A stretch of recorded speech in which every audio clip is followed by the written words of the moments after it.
छत्तीसगढ़ में चुनावी तापमान बढ़ता जा रहा है। हमारे साथ बातचीत करने के लिए छत्तीसगढ़ के भारतीय जनता पार्टी के प्रदेश अध्यक्ष, सांसद, लोरमी के विधानसभा के प्रत्याशी।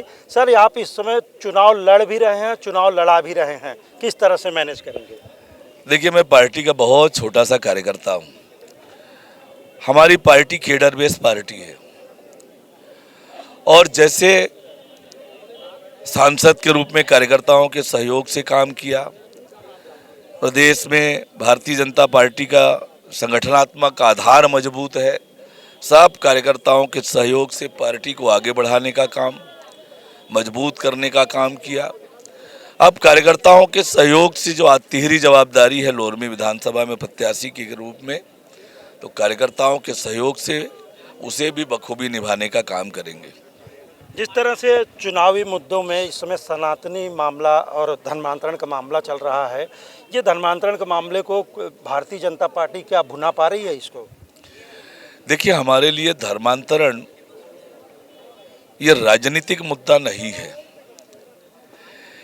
ये कांग्रेस की सरकार ने जो छत्तीसगढ़ के डेमोग्राफी को चेंज करवाने का जो षड्यंत्र रचा है, छत्तीसगढ़ की संस्कृति और सभ्यता को, विशेषकर आदिवासी संस्कृति और सभ्यता को चौपट करने का काम जो कांग्रेस की सरकार में हो रहा है, वो चिंता का विषय है। और इसलिए धर्मांतरण को पूर्णतः रोकना आज की छत्तीसगढ़ के लिए महती आवश्यकता है। कांग्रेस लगातार आरोप लगाती है कि धर्मांतरण आपके शासनकाल में ज़्यादा हुआ था। देखिए, कांग्रेस 5 साल से आरोप ही लगा रही है। मुझे आज तक ये समझ में नहीं आया कि भूपेश बघेल जी जब भी कोई आरोप सरकार पर लगता है, उन पर लगता है, तो उसका जवाब देने के बजाय प्रत्यारोप करते हैं। आपकी कोई जवाबदारी है कि नहीं है?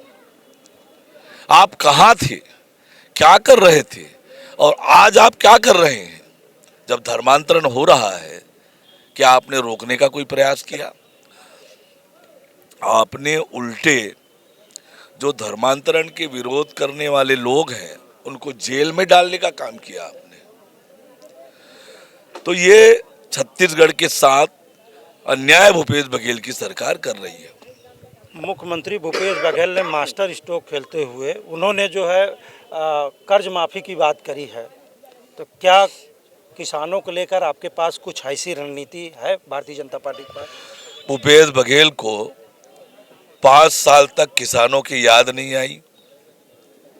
5 साल तक उन्होंने ये चिंता नहीं किया कि किसान को कर्ज लेना ना पड़े।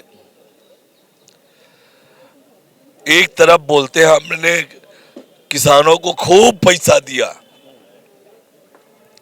किसानों का खजाना भर दिया,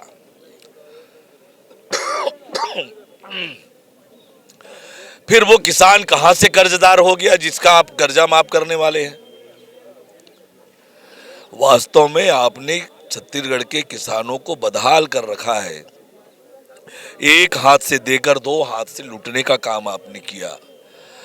और रही बात कर्ज माफी की, तो 2018 के वायदे आज पूरे नहीं हुए हैं, फिर से नया वादा।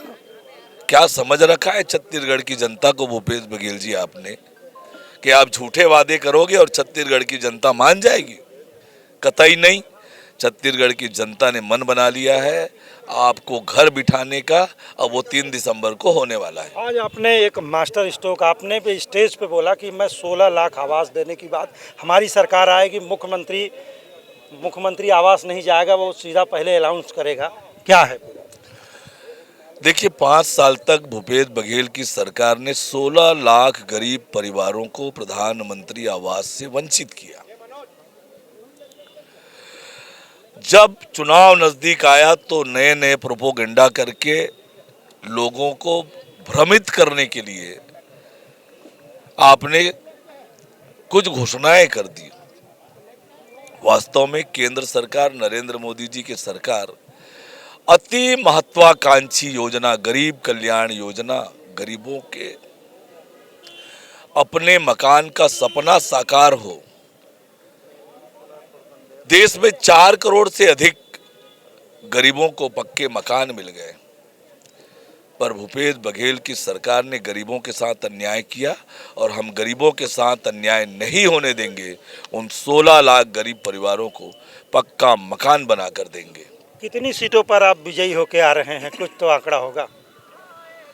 पूर्ण बहुमत से छत्तीसगढ़ में भारतीय जनता पार्टी की सरकार बनेगी। 3 दिसंबर को जब परिणाम आएगा, छत्तीसगढ़ में कमल खिलेगा, छत्तीसगढ़ खुशहाली और तरक्की की ओर आगे बढ़ेगा। कांग्रेस का नारा 75 पार, बीजेपी का कितना? कांग्रेस के जितने दावे हैं, नरवा गरवा घुरवा बारी से लेकर चालू करो, आप जितने दावे हैं वो कहाँ दिखते हैं? होर्डिंग में, विज्ञापन में और कांग्रेसियों के जबान पे।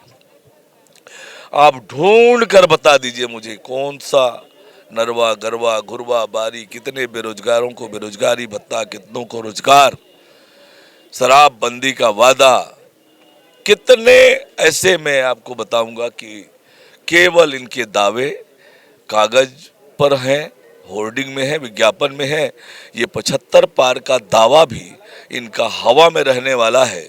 इनकी सरकार जाने वाली है और 22 विधायकों की टिकट काटना 70 में से ये स्पष्ट बताता है कि जनता में सरकार के खिलाफ आक्रोश है, नाराजगी है, सरकार ने कोई काम नहीं किया है।